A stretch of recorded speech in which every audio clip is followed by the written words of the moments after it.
BJP manifesto committee का ऐलान हो गया है। बड़ी खबर, बड़ी जानकारी आपको दे रहे हैं जो सीधा राजधानी दिल्ली से आ रही है। बीजेपी की मैनिफेस्टो कमेटी का ऐलान हो गया है। राजनाथ सिंह इस मैनिफेस्टो कमेटी के अध्यक्ष होंगे, साथ ही निर्मला सीतारमण मैनिफेस्टो कमेटी की संयोजक होंगी। बीजेपी मैनिफेस्टो कमेटी में 27 सदस्य शामिल होंगे। तो बड़ी खबर आपको बता दें, भारतीय जनता पार्टी पूरी तरह से चुनाव की तैयारियों में जुट गई है। अब बीजेपी ने अपनी मैनिफेस्टो कमेटी का भी ऐलान कर दिया है। राजनाथ सिंह इस कमेटी के अध्यक्ष होंगे, साथ ही निर्मला सीतारमण मैनिफेस्टो कमेटी की संयोजक होंगी। कुल मिलाकर इस पूरी कमेटी में 27 सदस्य शामिल होंगे। तो चुनाव की तैयारियों को देखते हुए भारतीय जनता पार्टी पूरी तरह से एक्टिव नजर आ रही है। इस कड़ी में बीजेपी ने मैनिफेस्टो कमेटी का भी ऐलान कर दिया है। ये वही कमेटी है जो मैनिफेस्टो को, यानी जो घोषणा पत्र बनाया जाएगा 2024 चुनाव के लिए, उसका फॉर्मेट तैयार करेगी, उसको तैयार करेगी। इसी दौरान इस कमेटी के जो अध्यक्ष होंगे वो राजनाथ सिंह होंगे, निर्मला सीतारमण कमेटी की संयोजक होंगी और कुल मिलाकर इस कमेटी में 27 सदस्य शामिल होंगे। जैसे जैसे चुनाव की तारीखें नजदीक आ रही है, भारतीय जनता पार्टी जोर शोर से तैयारियों में जुटी हुई है और अब बीजेपी ने अपनी मैनिफेस्टो कमेटी का भी ऐलान कर दिया है। कुल मिलाकर 27 सदस्य इस कमेटी में शामिल होंगे, जिसकी अध्यक्षता, इस कमेटी की अध्यक्षता करेंगे राजनाथ सिंह और निर्मला सीतारमण इस कमेटी की संयोजक होंगी। चुनाव से पहले जो घोषणा पत्र लाया जाएगा, उस घोषणा पत्र को यही कमेटी बनाएगी और मंथन करेगी।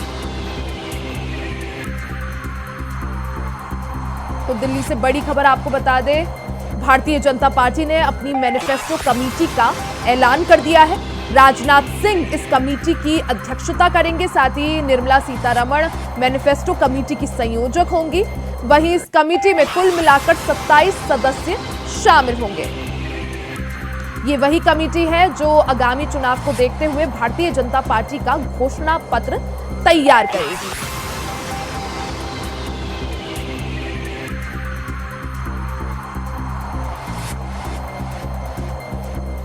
खबर पर ज्यादा जानकारी के लिए हमारे साथ संवाददाता अजय चौहान दिल्ली से लाइव जुड़ गए हैं। अजय, भारतीय जनता पार्टी पूरी तरह से एक्शन मोड में नजर आ रही है, एक्टिव नजर आ रही है, क्योंकि जैसे जैसे चुनाव की तारीखें नजदीक आ रही है, बीजेपी की तैयारियां पूरी हो गई हैं। ऐसे में मैनिफेस्टो कमेटी का भी अब ऐलान कर दिया है, 27 सदस्य इसमें होंगे। क्या जानकारी इसको लेकर?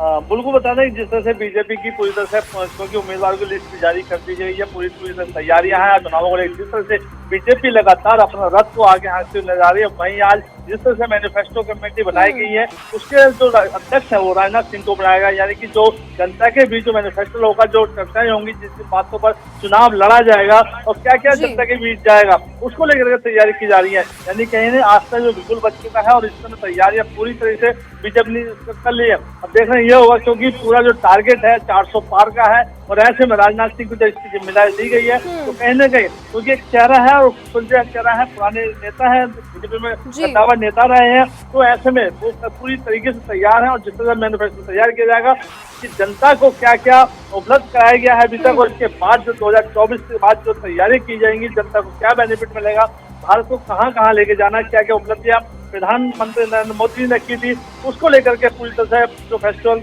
है वो तैयार किया जा रहा है। अजय, इस कमेटी में किन किन दिग्गज नेताओं के नाम सामने आ रहे हैं? कौन कौन इसका हिस्सा रहेंगे? देखिए, इसमें कई बड़े बड़े नेता हैं, क्योंकि जो पुराने लीडरशिप हैं बीजेपी के, सभी के नाम इसमें गया, लेकिन सभी की सहमति से जो तैयार किया गया था वो पूरा राजनाथ सिंह को दिया गया था कि आप इसको अध्यक्षता करेंगे पूरी। बाकी जो जिम्मेदारी होगी, जो संगठन में 27 लोग हैं उनकी होगी, क्योंकि सभी की राय होगी कि किस तरीके से, कहाँ पर क्या हमें आवश्यकता होगी, किस चीज को हमने उसमें मैनिफेस्टो में लिखना है और किस तरह से पब्लिक तक पहुँचाना है। तो देखिए, जिम्मेदारी जो राजनाथ सिंह को दी गई है, वो पूरी जो जिम्मेदारी है वो चुनाव की तैयारी है। यानी कि जो क्या है, इस समय चुनाव की तैयारी है, पूरा जो भार है राजनाथ सिंह को देखना है कि हमें किस तरह से 400 पार करो, लक्ष्य पार करना है और किन किन बातों को जनता वही चाहती है कि जो विकास करेगा, जो जनता का भला करेगा, उसी को वोट मिलेगा। क्योंकि चेहरा एक अलग अलग है, लेकिन लोगों का जो रोजगार के हैं मुद्दे बहुत होते हैं, समस्याएं बहुत होती है, रोजगार हो, मेडिकल सुविधाएं हो गई, व्यवस्थाएं हो गई, ऐसे कई मुद्दे हैं। तो देखना ये होगा कि राजनाथ सिंह किस तरह से अब मैनिफेस्टो को तैयार करते हैं। साथ ही अजय, आपसे ये भी जानना चाहेंगे कि इस कमेटी का मुख्य काम क्या, साथ ही कितनी जरूरी और महत्वपूर्ण ये कमेटी हो और इसके सदस्य हो जाते हैं जब जनता को साधने की बात आए। बिल्कुल, देखिए जिम्मेदारी इनकी बहुत बड़ी है, क्योंकि जिस तरह से चुनाव की तैयारी की जा रही है, जो चुनाव होने और जिन जिन जिलों में, राज्यों में चुनाव होने, वहाँ का जो विकास है, वहाँ की जो समस्याएं हैं, उसी हिसाब से वो मैनिफेस्टो तैयार किया जाएगा। यानी कि जो भी समस्या है उनको उसमें लिखा जाएगा, वो पब्लिक के बीच जाएगा, वो मीडिया को भी साझा किया जाएगा कि हम जो वादा करते हैं उस वादों को हम पूरा करते हैं। यानी प्रधानमंत्री नरेंद्र मोदी जो भी काम करते हैं वो अपनी वादा को लेकर चलते हैं और जनता तक पहुंचाते हैं। यानी कि जो अभी तक जो कार्यकाल रहा 10 साल का, उसमें कहेंगे मोदी जो कहा वो किया, चाहे लाडली योजना हो, चाहे योजना उज्ज्वला योजना हो, या विकास का हो, या रोजगार का हो, या फिर जो भारत को आगे ले जाना है 1947 तक जो वर्ल्ड बनाना है या एक नंबर में लाना है, उसको लेकर कैसे लाना है, व्यवस्था कैसे सुधारनी है, ऐसे कई मुद्दे होंगे। तो जिम्मेदारी राजनाथ सिंह में बहुत बड़ी जिम्मेदारी है, क्योंकि वही जनता के बीच जाएगा और वही प्रचार में भी शामिल होता है। अजय, जिस तरह से अगर बात की जाए, हमने इससे पहले भी चुनावों में देखा है, भारतीय जनता पार्टी के जो कोर एजेंडे थे, चाहे वो एक तरह से राम मंदिर हो, 370 हो, या फिर जिस तरह से सीए लाया गया, उन सभी वादों को बीजेपी पूरा करके दिखा चुकी है। अब क्या माना जाए, 2024 के लिए बीजेपी के पास क्या विजन, क्या यूसीसी की तैयारी होगी, किस तरह से आप इस चीज को देखते हैं, क्या विजन बीजेपी के पास? बिल्कुल, देखिए जैसे सीए आया उसके बाद एनआरसी की तैयारी है, यूसीसी की भी तैयारी है, और भी जो धार्मिक स्थल है उनकी भी तैयारी है। और अभी नरेंद्र मोदी तरफ से एक बयान दिया गया था कि जम्मू कश्मीर में किस तरह से 370 धारा हटी, वहाँ पर एक और ऐसी कुछ धारा है जो उसको हटाने के लिए प्रयास किया जा रहा है, काम चल रहा है। तो हो सकता है 2024 के बाद जो वहाँ की जो समस्या थी, जो भूतपूर्व समस्या थी, जो अभी तक दोनों तरफ देशों से चलती थी, गुलामी के बीच में चलती थी, जो लोगों को समस्याएं होती थी, वो शायद उसको जो भार है वो खत्म हो जाएगा।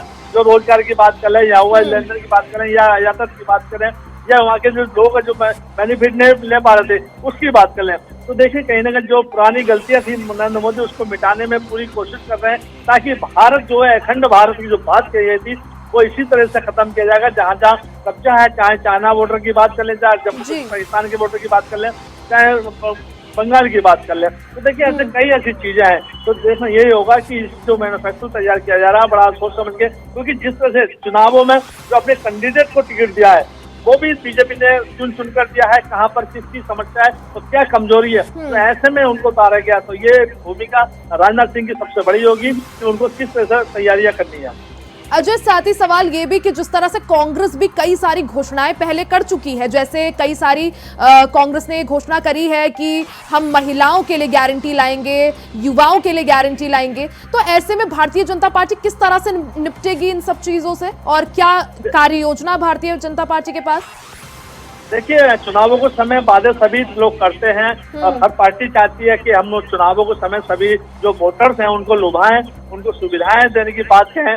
जब सरकार बनती है तो कहीं ना कहीं जो बातें होती हैं, जो मैनिफेस्टो को की आम जनता कभी नेता से नहीं मिलती है, ना ही उनको मिलने का मौका दिया जाता है। अगर कोई आवाज उठाता है तो उसको दबा दी जाती है। लेकिन जिस तरह से बीजेपी की सरकार 10 साल से जो वादे किए थे, भले ही उनसे जनता ना मिलती हो, लेकिन उनकी समस्या है प्रधानमंत्री नरेंद्र मोदी लगातार अपने सांसद के माध्यम से, अपने मुख्यमंत्री के सांसद से उनको सभी को आदेश दिया जाएगा आखिरकार आपके क्षेत्र में, आपकी संसदीय में क्या समस्या है। मोदी जी उसको संज्ञान लेते हैं, डाटा लेते हैं, उस पर वो काम करते हैं। तो देखिए कई ऐसा तो चीज है, लेकिन ये वो देखना होगा कि 2024 के बाद जो मोदी जी का साथ जैसे तो चर्चाओं में है, सामने आ रहा है कि काफी कुछ बदल सकता है। क्योंकि एक चीज कैश लैग की बात कर लें, कई ऐसी योजना परियोजना की बात कर लें, चाहे सड़क मार्ग की बात कर लें, चाहे हवाई मार्ग कर लें, ऐसे बहुत से मुद्दे हैं। तो लेकिन इस बार के जो मुद्दे होंगे, अब राम मंदिर तो बन चुका है, लेकिन और जो चीज है उसको भी लेकर के इस समय चुनाव में रहेगा। क्योंकि जो गुलामी के निशानी थी वो भी खत्म मोदी जी ने किए हैं, जो वादे किए थे कि अब भारत है, भारत ही रहेगा, और भारत अखंड भारत बनेगा। तो हो सकता है कि कोई ना कोई बड़ी योजनाओं पर ही काम किया जाए। अजय, कमेटी का ऐलान हो गया है, अध्यक्ष का ऐलान हो गया है, संयोजक का ऐलान हो गया है, अब सवाल यही है कि कितना समय लगेगा मैनिफेस्टो तैयार होने में, और क्या कुछ इसको लेकर उम्मीद जताई जाए? देखिए बीजेपी जब काम करती है तो शायद वो पहले पूरी तैयारियां कर लेती है, उसके बाद ही कमेटी बनाई गई है। उनका जो मैप है पूरा तैयार कर लिया गया है। आज वो मीटिंग की गई है, मीटिंग में सब तक चर्चाएं की गई है, जिसमें खुद मौजूद रहे हैं, राजनाथ सिंह मौजूद रहे, अमित शाह वहाँ मौजूद, जेपी नड्डा वहाँ मौजूद रहे, मोदी जी वाले। कहीं ना कहीं सबसे बड़ा सवाल है कि अब जो काम है वो सिर्फ हरी झंडी देने की तैयारी थी, हरी झंडी दे दी गई है, अब उसका काम शुरू हो जाएगा। जैसे ही वो तैयारी की जाएगी, वो जो कंप्लेंट होगी, जो समस्याएं होगी मार्केट में आएंगी, उसके बाद लोगों के बीच जाएगी, तो तभी पता चलेगा आखिरकार किस किस पर काम ज्यादा फोकस बीजेपी करेगी। बिल्कुल अजय, तो एक तरह से कमेटी बनकर तैयार हो गई है। अब देखना ये होगा कि बीजेपी के मैनिफेस्टो में क्या कुछ नया आपकी बार देखने को मिलता है। बहुत बहुत शुक्रिया आपका तमाम जानकारी के लिए।